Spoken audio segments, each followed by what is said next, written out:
Hello everyone, Toby's here, and this video is all about Gladiator Spotlight. So we have 6 Gladiators, and they are commonly known as just tanks, but actually they serve a lot more different roles than just tanks. And I will show you, their best builds, their best roles, and their best skills, and so on. So as you can see from my research, Gladiators are my favorite category, so that's why I want to cover it.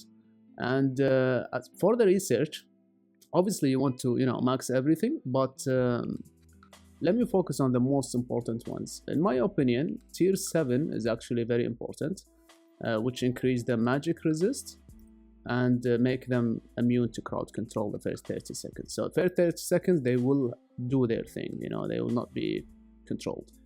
Second most important is actually tier 13.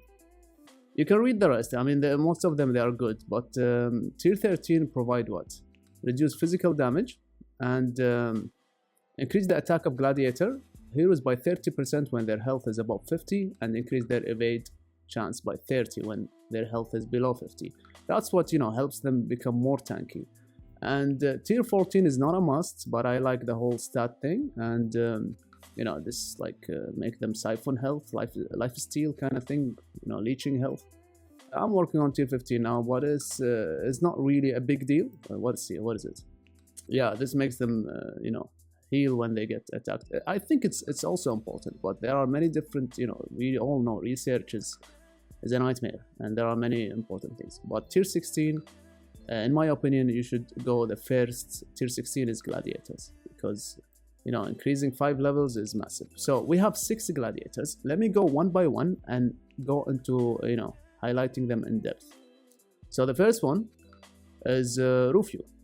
Rufio by far is probably one of the best heroes in the game, if not the best hero. And let me tell you why. Because Rufio, he serves 3 different things.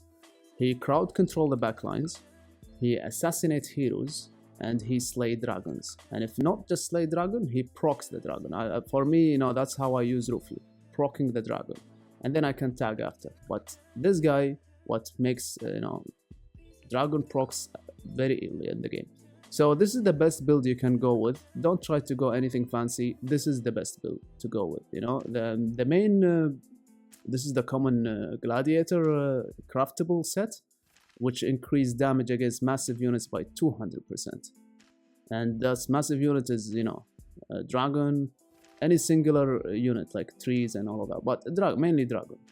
And then you have to use the molten set. Molten set is a must on most of your gladiators. Sadly, you need a lot of them to actually make your gladiators beefy. And you can see the first bonus is what? Volcanic shield every 5 seconds that blocks 99% of the incoming damage for 1.5 seconds and then explode. While the second one also give all abilities level 1 stat, 1 point. So this is the artifact. By now everyone knows this. You have to use this one. And for the prism you have to use the wave power. And for the abilities, so this is how I set him up. Blade Storm back then used to be actually viable to max it, because Rufio used to be able to kill the backlines like archers and warlocks, but nowadays he doesn't really damage the backlines that much, because all the imbue thing and all these buffs coming to the game, and all the dragon buffs, draconic and so on. So you don't want to really have a lot of points in it, but the main important ones are intimidating shout, because of the stun at the beginning and increasing the stamina. And fearless is the most important as well, which increase the damage by 2.5 extra, multiplied by 2.5 for the large units. Large units are heroes basically, and 4 times for the massive units. So 4 times for massive units, 200% for massive units. That's why this guy, he slay dragons. And the deep impact, obviously. Deep impact is a very key skill. Some people just jump and that's it, but there are many things you could do with it, and let me explain to you. So it does initially damage, but the cool thing about it, that when you wear wind, or what do you call this one, a spin or something, blade storm, when you blade storm out of the circle, the initial impact, you trigger the stun again. So you can potentially stun and then Blaze Storm out, stun again, and then Blaze Storm in, stun again, Blaze Storm out, stun again. So, you know, he provides a lot of crowd control if you know how to play him correctly. And that's the reason we put the Hero Mastery, the one that reduces cooldown. Because if you jump with Rufio, he will stun. But Rufio is not a tank. So when he, you know, when he leaps, and after the stun, he gets focused, he will die. So that's why you want to keep controlling. Where you leap, keep controlling. Whirlwind out, whirlwind in, and so on. So nobody actually focuses him because he's still moving. And the only way to do that is by having the cooldown reduction on his skills. So yeah, Rufio assassinate heroes. So you can play him, you know, many different roles. You can just focus on the dragon, or you can just focus on the controlling the backlines, or you can focus on actually killing the heroes, the backline heroes. For me, what I try to do is I try to do all the three of them in the same time somehow. When I leap, I try to, you know, hit the dragon and the backline like archers or whatever, and some heroes, and then, you know, try to do the whole things, the three things in one time. Not all the time it works, but you know, you can execute that if you practice much. So yeah, maxing these three are the most important, and then it's up to you how you want to do it. For me, you know, think about it. Like this is 7 points. I would need 7 points. So if I remove how many here? If I remove 3 and 2, and then 2, you know, I wouldn't be able to add more points here. So that's why I set him like this. And he is maxed everything, so I cannot max more skill points. So that's Rufio. What I gave him for the mastery, just to quickly, you know, wrap Rufio up. I gave him the, yeah, so this one, the one we talked about, reducing cooldown, which makes him, you know, survive, because without this he will leap and then die. And the second thing I gave him is the 200% damage. Granted, this is not on the skills, this is on the, you know, physical basic attack, but you know, he will basic attack after he did, you know, eventually he will basic attack. So if he first basic attack on a dragon with extra 200%, another 200%, and multiply by 4, you know, this guy will sometimes one-shot dragons, you know, no kidding. So let's go to the second gladiator. We have 6 of them, so they're not much. Second one is Gafgar. So Gafgar, you know, Gafgar is a dwarf hero, but in my case now I'm playing humans.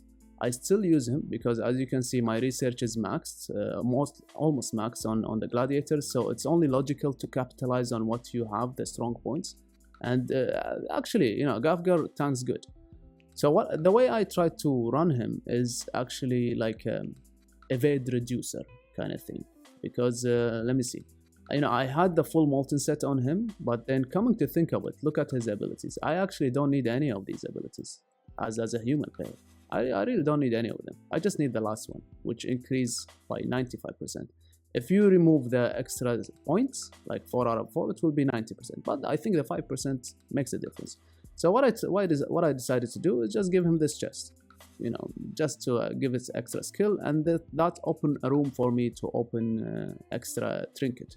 So I run this one to reduce the evade on nearby enemy, and this new weapon, which every melee attack reduce the melee troops evade by 3% up to 5 times, which is 15%. So that's like reducing what, like nearly 30% on the area.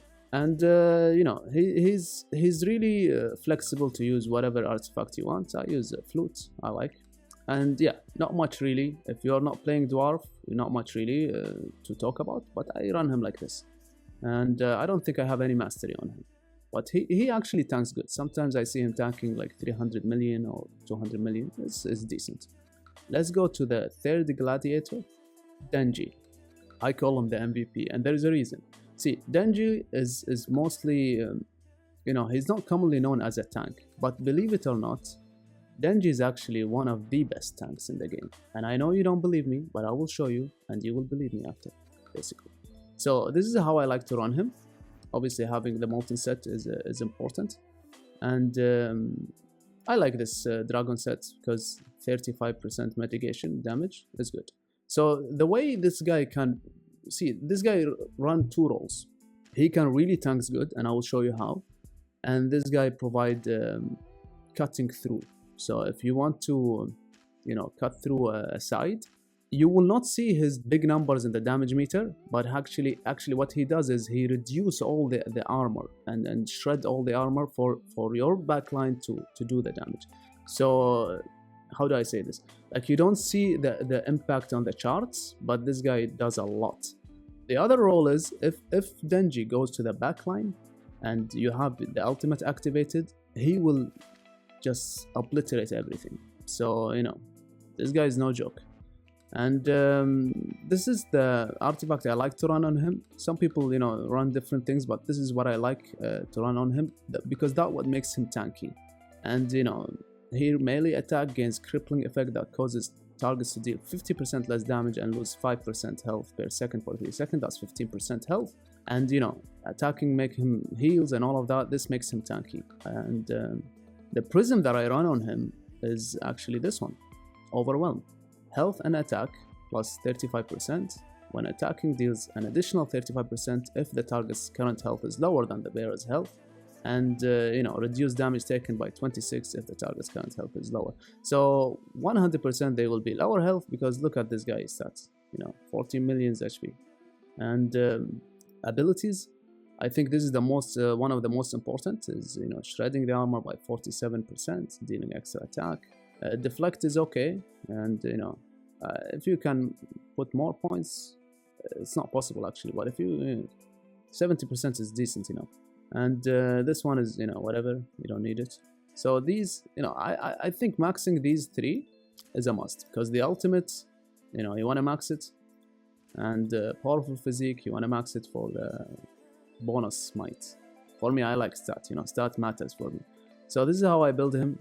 And so basically, if you have his ultimate activated and he is focused, he will tank really good for you. And let me show you how the potential of how much he can tank. And let me just show you real quickly. So let's check this one out. So you can see here he tanked 900 million. Is actually is decent. And but that's not all. Let me show you more. By the way, here I'm all facing, everyone is like MB40, so it's always an uphill for me, playing this game against. Let me show you more. Look at this, 1.7 billion tanking. And if you think that's a lot, let me show you this. Look at this, guys. Are you ready? Look at this. Check this out. 3 billion damage he tanked. So those who think Denji is just, armor shredder, he is the best armor shredder, but he is such a beast, and he's the MVP in my opinion for many roles. Just try to let him reach the backline and enjoy what he does, the backline. So that's covering Denji. Let me see what I gave him for mastery, if I have any mastery on him. I think I do. Overview. So we have one on the protection, tier 8, and another tier 8 on the rage. So let's see them. Tier 8 on the rage is 12% physical penetration, and which can be stacked 4 times, so it's crazy. And for the defensive one, I gave him, you want to give him a little bit of defensive, which is damage received from enemy heroes minus 35%, and damage received from enemy range units minus 40%, along with the deflect, his abilities. So yeah, this guy his role is to shred the armor and to tank, and if he reach backline, he's gonna make a party back there. So let's go to the 4th gladiator. We have Bane. I like Bane, and Bane is actually, this is the very first skin in the game, if you didn't know. And that's how I run Bane, having yet again the molten set, and this one to reduce the attack speed and all of that, and this one to give him extra evade. The helmet is flexible. I like to use this one because it's the best stats that gives, and I like to run this artifact on him, which gives him a lot of regeneration. You can see, Bane sometimes, actually most of the times, he top the healing chart for me. This what gives him survivability. He can tank good, and for he's mainly, Bane role is just a tank. And the second thing is he interrupts, he taunts as forcing people to attack him. and that's interrupt whatever the units were doing. So that's his role basically. He's not gonna do a lot of damage no matter what you do. Like you can see the abilities here, I actually tried to max these or put a lot of points on them, but he's not gonna do a lot of damage. What you really focus on is provoke. You want to have it maxed because of the 27% physical mitigation and taunting for 6.8 seconds. And the second one you want to focus on is the Viking Chieftain. And basically it's, let's see, when Bane is damaged, there's 10% chance following will be triggered. All enemy near him will have their physical resistance and evasion reduced by 27% for 7.5 seconds, which is really good. And that's why I like to have Bane somewhat close to my power side, because he will reduce evade, he will, you know, taunt and do all of these good things. And, you know, training things is not really a thing. And these two are not really important. So whatever extra points you have. And Barbaric Blessing, you have to max this one because it's increased the resistance physical by 40% and increased his stamina by 60%. I like stats. And I like Bane too, remember? So let me show you his mastery, what I give him. Let's see. So I have Protective tier 4 and Divine tier 2. Let me show you. So Protective tier 4 has when Bane has less than 40% health, the first time any damage received will be decreased by 50%. I like this one, makes him tanky more. And for the Divine one, I think it's a healing received. Yeah, is it? Yeah, max health and healing received. So you know, Bane is, as I mentioned, he's a good tank. Don't underestimate him. And what else do we have? I think we have the last Gladiator. No, we have Beerug. Beerug is the best tank, you know. Beerug, what he does, he's a nuisance. He's the annoying hero basically. He's a good tank. You know, some people experience back, you know, lower core people, he's an unkillable kind of tank. But what he really does is he also provides a lot of annoying things, and I will show you. So this is how I run him. You know, having the Molten Set yet again is a must. Helmet is flexible, and chest piece, I like this one, increasing evade. And this one I run it for at the beginning because I run Beerug on my power side, so it will help. You know, enemy, they will take extra 10% damage when attacked by a hero or dragon at the beginning. And you know, most of people now running Azure Dragon, so there is not really what do you call it, black holes at the beginning. So the first 10 seconds, 15 seconds, they matter. And for what is this called, Prism is not really, you know, not related to him, it's just Dragon Faith. And this is the artifact I like to run on him because of the damage suffered by nearby enemy units plus 20%. And he recovers health at the beginning, you know, damage received from critical reduction and all of these good things. As for his abilities, so there are two routes. Overall, or I don't know if it's pronounced overall, yeah, I think so. Overall and Indomitable Spirits, these are must to max them. And the reason is this one will increase the mitigation, damage mitigation. And this one will basically, enemy attacks is reduced by, or slower by 11%. And deal, yeah, also reduce attack by 11%. So these two, you want to max them. And then here it's up to you. You know, you want to max Shockwave or Revenant. For me, I like Revenant more. This one that gives the stun. And the duration of the stun increased 3.8. It's annoying, really. And the Shockwave is reduced accuracy. These are the main things. You don't really care about the damage, you know, he's not a damage dealer for you. And this is just an extra point that I have, so it's nothing too special. Yeah. And the last one is our bartender, Solaris. So as you can see here, I removed the Clash of Fate set because he's not doing damage for me yet because this one is not maxed. I still use it on him, you know, for the mitigation because you can see here 7%, 10 times, which is 70% mitigation. So it still helps him as a tank.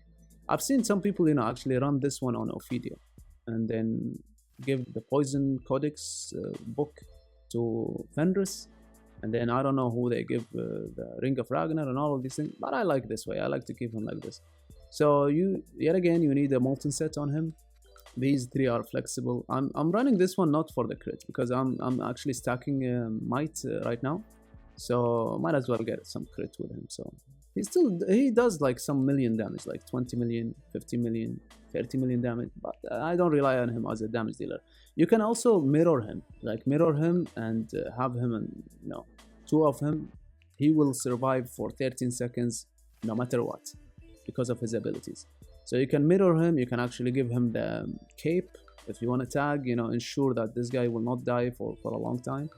But I like to have mirror on Yip as a human. I think it's a must, so that's why I run him like this for now. I'm trying to, I really want to max this one, but so many things you need to max and not enough, well, there is money, but you don't want to spend that much on many things. Anyway, so for the prism, this one is also not related to him. It's just holding it because this guy will survive for a long time. See his abilities. So for the abilities, the most important one is Endless Pursuit. I still call it Hell's Pardon without the skin. So this will make him, survive for 13 seconds no matter what. And this is the most important one. And this one, I use it because of the mitigation here. Yeah, armor will reduce the damage. So anything, he serves as a tank. This guy is a pure tank. This one is damage basically. But, the percentage is like 0.1 and 0.2 is it's not the end of the world, So this is how I set him up. This one is also I like these kind of numbers, 0.5. I don't like 0.53, it's just like this one is good enough. So this is how I set him up, and yeah, Bartender is a good tank. Let me see if I have mastery on Beerug. Actually, I forgot to show you. Do we have mastery on Beerug? Yeah, we have mastery on Beerug and Saizo as well. And Beerug here as well. Let's go Beerug first. So what I gave him here. Max health, evasion.